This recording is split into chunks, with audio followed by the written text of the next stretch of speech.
kita berdoa terlebih dahulu. Berdoa dalam hati mulai. Doa selesai. Baik, sebelum kita memasuki materi, coba kalian pikirkan secara logika. Pada saat kita bangun pagi, matahari terbit dari timur. Pada saat siang hari, matahari tepat berada di atas kepala kita. Pada sore hari, matahari berada di barat, dan pada malam hari, matahari di bawah. Dan bumi menjadi gelap. Pertanyaannya, apakah matahari yang mengelilingi bumi kita atau bumi kita sendiri yang mengelilingi matahari?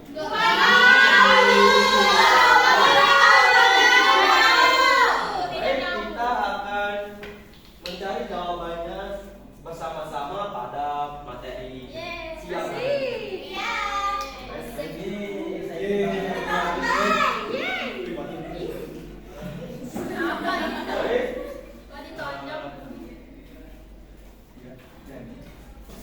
Pada zaman dahulu memang orang dulu pernah berpikir secara seperti itu, kayak matahari yang mengelilingi bumi. Namun dipatahkan oleh teknologi yang berkembang secara pesat. Dan teori tersebut membuktikan bahwa bumi memiliki dua gerakan utama, yaitu rotasi bumi dan revolusi bumi. Rotasi bumi adalah perputaran bumi pada porosnya. Rotasi ini bumi jalankan selama 24 jam atau 1 hari. Pada saat berotasi, peristiwa yang terjadi adalah perubahan antara siang dan malam. Permukaan bumi yang menghadap kepada matahari akan mengalami siang hari, dan permukaan bumi yang tidak menghadap matahari akan mengalami malam hari. Selanjutnya yaitu revolusi bumi. Revolusi bumi adalah pergerakan bumi mengelilingi matahari. Revolusi bumi berlangsung selama 365 hari atau 1 tahun. Peristiwa yang terjadi pada saat bumi berevolusi adalah pergantian musim. Nah, Bapak ada pertanyaan nih. Kenapa Indonesia tidak mendapatkan 4 musim seperti negara Jepang, Inggris, Korea, dan lain-lain?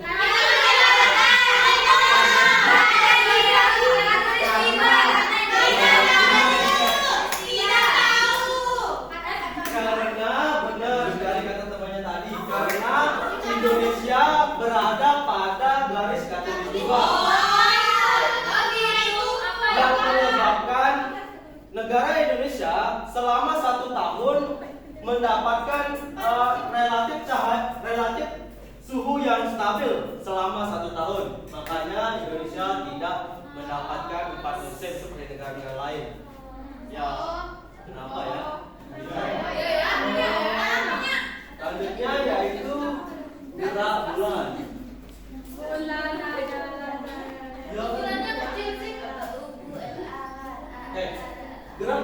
Gerak bulan adalah pergerakan bulan yang salah dengerin saya.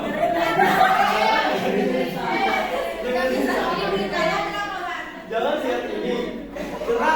Gerak bulan adalah pergerakan bulan mengelilingi bumi. Bulan mengelilingi bumi selama 1 bulan penuh. Akibat pergerakan bulan ini mempengaruhi pasang surut air laut yang ada di bumi melalui fase-fasenya. Fase pertama yaitu fase bulan baru. Sudah saya tulis tapi nggak apa-apa sih. Fase pertama yaitu fase bulan baru. Fase 2, fase bulan baru itu seperti gerhana matahari. Kita tidak bisa melihat bulan secara kasat mata karena sejajar dengan matahari. Hitam bulannya. Fase kedua yaitu bulan sabit awal. Yang ini.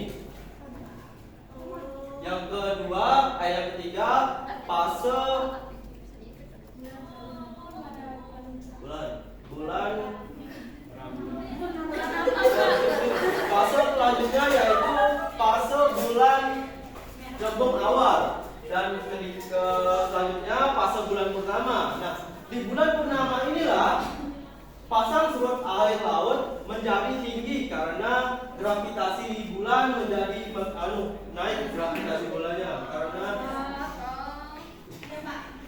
selanjutnya yaitu fase bulan cembung akhir dan fase bulan sabit tua. Mungkin kesimpulannya, jawaban dari pertanyaan kita tadi yaitu bumi yang bergerak, bukan matahari dan bulan. Bumi sendiri yang mengelilingi matahari selama 365 hari atau 1 tahun. Jadi dijawab di sini bukan matahari ya anak-anak. Baik, pertanyaan terakhir untuk pertemuan pada siang hari ini.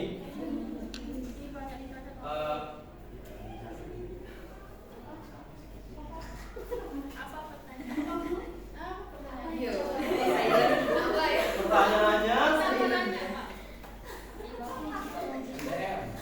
woi, dia mau tanya. Pertanyaannya, pada fase bulan, pada materi bulan, apa saja yang terjadi di sana?